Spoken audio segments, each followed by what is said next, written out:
बिस्मिल्लाहिर्रहमानिर्रहीम। अस्सलाम वालेकुम व्यूअर्स, कैसे हैं आप सब लोग। उम्मीद है कि आप सब बिल्कुल खैरियत से होंगे। आज मैं आपके साथ शेयर करूंगी ज़र्दा बनाने की रेसिपी। तो चलिए फिर फटाफट से इसको बनाना स्टार्ट करते हैं। यहाँ पे मैंने पानी को बॉईल होने के लिए रखा हुआ है। तकरीबन 10 से 12 गिलास जो है पानी के वो मैंने इस पतीले में डाल के बॉईल होने के लिए रखे हुए हैं। अब मैं इसके अंदर ये कुछ साबुत मसाला है वो मैं इसमें डालूँगी। ये एक दालचीनी का टुकड़ा है और 2 ये मैं इसके अंदर डालूँगी बादियान के फूल। बड़े साइज़ का हो तो आप एक भी डाल सकते हैं, ये थोड़े छोटे साइज़ के थे तो मैंने 2 डाले हैं।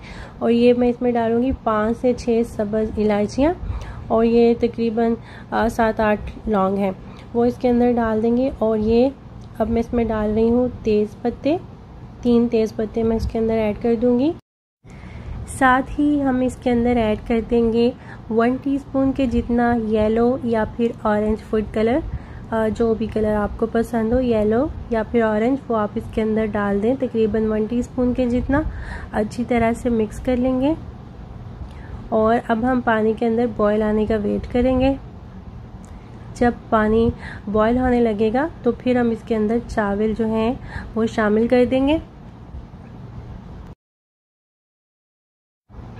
ये मैंने 2.5 गिलास चावल जो हैं सेला चावल वो मैंने तकरीबन 4 से 5 घंटे पहले भिगो के रख दिए थे। तो ये अच्छी तरह से भीग चुके हैं और इनका पानी जो है वो मैंने निकाल दिया है।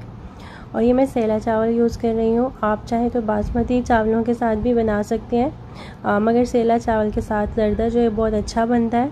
तो यहाँ पे ये देखें पानी में बॉईल आने लग गया है। तो अब हम चावल इसके अंदर डाल देंगे, थोड़ा सा इनको मिक्स कर लेंगे और चावलों को बॉईल होने तक हम इनको कुक कर लेंगे। और मैं इनको कोई 80 या 90% तक कुक नहीं करूँगी, मैं इनको पूरा कंप्लीट 100% कुक करूँगी। तो ये आप देख सकते हैं हमारे चावल जो हैं वो बॉईल हो चुके हैं।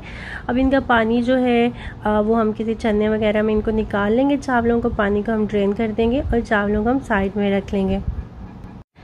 सेम पॉट के अंदर अब हम 2.5 गिलास शुगर के ऐड कर देंगे। यही वाले 2.5 गिलास मैंने चावल लिए थे और सेम क्वांटिटी में हम शुगर जो है वो लेंगे। फ्लेम को भी मैंने ऑफ रखा हुआ है, ऑन नहीं किया।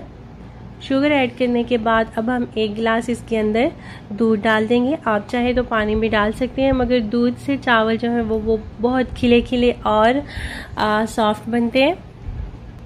अब मैंने फ्लेम को ऑन कर दिया है और मीडियम फ्लेम के ऊपर हम इसको अच्छी तरह से चम्मच चलाते हुए शुगर को मेल्ट होने तक कुक कर लेंगे, यहाँ तक कि सारी शुगर जो है वो अच्छी तरह से मेल्ट हो जाए।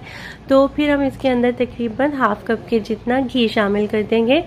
इसको भी अच्छी तरह से मिक्स कर लेंगे और साथ ही हम इसमें 3 से 4 इलायचियाँ डाल देंगे और अपनी पसंद के जो भी नट्स हैं जो हम इसमें डालना चाहते हैं वो ऐड कर देंगे, जिसमें बादाम है, कोकोनट है, किशमिश, काजू, पिस्ता, जो भी आपको पसंद है वो आप इसमें डाल दें। और ये चीज़ें आप चावल पक जाने के बाद भी डाल सकते हैं। और अब हम इसको थोड़ा सा पका लेंगे तकरीबन 4 से 5 मिनट और फिर हम इसके अंदर चावल शामिल कर देंगे जो कि हमने बॉईल करके रखे हुए थे। 1 टीस्पून के जितना मैं अब इसके ऊपर केवड़ा वाटर डाल रही हूँ खुशबू के लिए। ये ऑप्शनल, अगर आपको पसंद नहीं है तो आप इसको स्किप भी कर सकते हैं। थोड़ा सा मिक्स कर देंगे और फिर हम इनको दम लगा देंगे तकरीबन 20 से 25 मिनट के लिए और फ्लेम को हम बिल्कुल लो पे कर देंगे। तो ये देखिए अब मैं इनको कवर कर रही हूँ और ये इसका लीड का जो हॉल है इसके अंदर मैं 1 लौंग डाल दूँगी ताकि चावलों को अच्छी तरह से दम आ सके। और फिर हम 20 से 25 मिनट के बाद इनको चेक करेंगे। 25 मिनट हो चुके हैं, अब हम चावलों को चेक कर लेते हैं। तो ये देखिए अभी बस माशाल्लाह से हमारा बहुत ही ज़बरदस्त सा, बहुत ही मज़ेदार सा ज़र्दा जो है वो बिल्कुल तैयार हो चुका है। ये आप देख सकते हैं, बहुत ही मज़े का ये बनता है। बहुत ही इजी रेसिपी है, बहुत ही आसानी के साथ आप इसको बहुत ही जल्दी बनता है ये। तो ये देखें, इसको अब हम डिश आउट कर लेंगे। ये आप देख सकते हैं चावल कितने खिले खिले हैं और बहुत ही सॉफ्ट ये बने हैं। शाइन चेक करें आप इनकी। इनको अब हम डिश आउट कर लेते हैं। अगर आपको मुतंजन की रेसिपी चाहिए हो तो वो भी मेरे चैनल पे मौजूद है, उसको भी आप देख सकते हैं। उसका लिंक ऊपर मैं आई कार्ड में दे दूँगी। और ये तो थी आज की ज़र्दे की रेसिपी। अगर आपको अच्छी लगी हो तो वीडियो को लाइक ज़रूर कर दीजिएगा, और अगर आप मेरे चैनल पे न्यू हैं तो मेरे चैनल को सब्सक्राइब करना मत भूलिएगा। अपना ढेर सारा ख्याल रखिएगा और मुझे दुआओं में याद रखिएगा। मिलते हैं फिर इंशाल्लाह नेक्स्ट वीडियो में। तब तक के लिए मुझे इजाज़त दीजिए। अल्लाह हाफिज़।